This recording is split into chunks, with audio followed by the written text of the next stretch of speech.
साझा करने की खुशी। मीना अक्सर अपना दिन पेंटिंग बनाने में बिताती थी। वह अपनी तूलिका ब्रश से जो कुछ भी बनाती चाहे, वह मिठाइयों के ढेर हों, रंग बिरंगी पतंगे हों या एक हंसमुख गुड़िया, वे सब कागज से निकलकर जीवंत और असली हो जाते थे। लेकिन एक बरसात भरे दिन वह बहुत ऊब गई थी। उसने अपनी पसंदीदा किताबें पढ़ ली थीं, ब्लॉक से मीनारें बना ली थी और अनगिनत चित्र भी बना लिए थे। फिर भी खिड़की के पास बैठी वह गहरी आहें भर रही थी। अचानक उसके बिस्तर के नीचे से एक चमकती हुई चीज लुढ़क कर बाहर आई।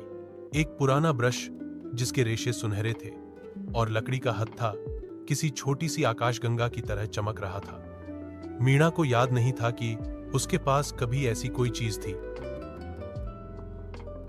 लेकिन जिज्ञासावश उसने उसे उठा लिया। उसने ब्रश की नोक को वाटर कलर में डुबोया और एक छोटी लाल गेंद बनाई। उसके आश्चर्य का ठिकाना न रहा जब वह गेंद एकदम गोल और उछलती हुई कागज से बाहर निकल आई और उससे सुनहरी धूल झड़ने लगी। उसकी आंखें फटी रह गईं। यह तो जादू था। अपनी उत्तेजना को काबू न कर पाने के कारण मीणा ने तुरंत अपने कमरे का दरवाजा बंद कर लिया ताकि वह अकेले यह जादू जारी रख सके। उसने और मिठाइयां और एक उड़ती हुई पतंग बनाई। सब कुछ तुरंत उसके सामने हकीकत बन गया। तभी उसके छोटे बात मिसला था भाई लाला ने दरवाजा खटखटाया। मीणा, क्या तुम खेलना चाहती हो? उसने पूछा।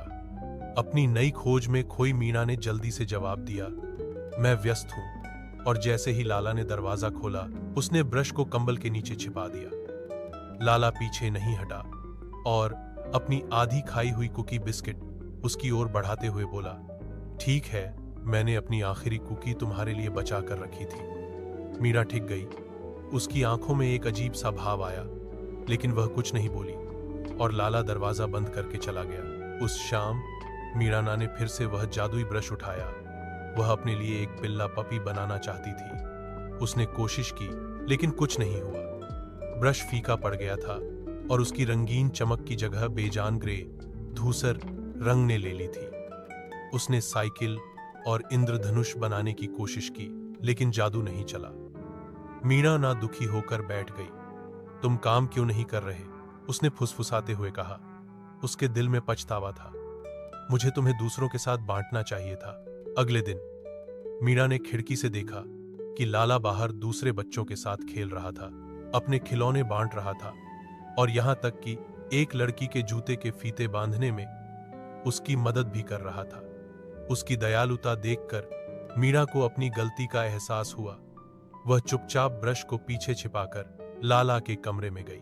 उसे देखते ही उसने चमकता हुआ ब्रश दिखाया। लाला, उसने मुस्कुराते हुए कहा, मेरे पास तुम्हें दिखाने के लिए कुछ खास है और मैं इसे तुम्हारे साथ बांटना चाहती हूं। लाला की आंखें चमक उठी। क्या हम इसे साथ में चलाएं? उसने उत्साह से पूछा। मीणा ने सिर हिलाया और वे दोनों बाहर भाग गए। पुराने विलो के पेड़ के पास उन्हें एक बड़ा खाली स्थान मिला। मीणा ने एक बड़ी फिसल पट्टी स्लाइड बनाई और लाला ने झूले। उसने एक मेरी गो राउंड बनाया और लाला ने एक ट्रैम्पोलिन जोड़ दिया। जैसे जैसे वे साथ मिलकर पेंट कर रहे थे, ब्रश और भी ज्यादा चमकने लगा, यहां तक कि वह एक छोटे सूरज की तरह चमक उठा। पूरा गांव इस बदलाव को देखने के लिए इकट्ठा हो गया। बच्चे उस नए बने खेल के मैदान की ओर दौड़ पड़े और उनके ठहाकों से पूरा इलाका गूंज उठा। मीणा का दिल खुशी और सुकून से भर गया। लाला ने उस खुशी भरे शोर को देखते हुए मुस्कुराकर कहा, देखा, बांटने से चीजें वाकई बेहतर हो जाती हैं।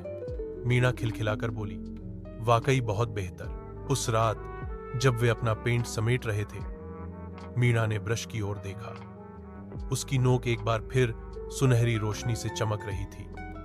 यह फिर से जीवित हो गया।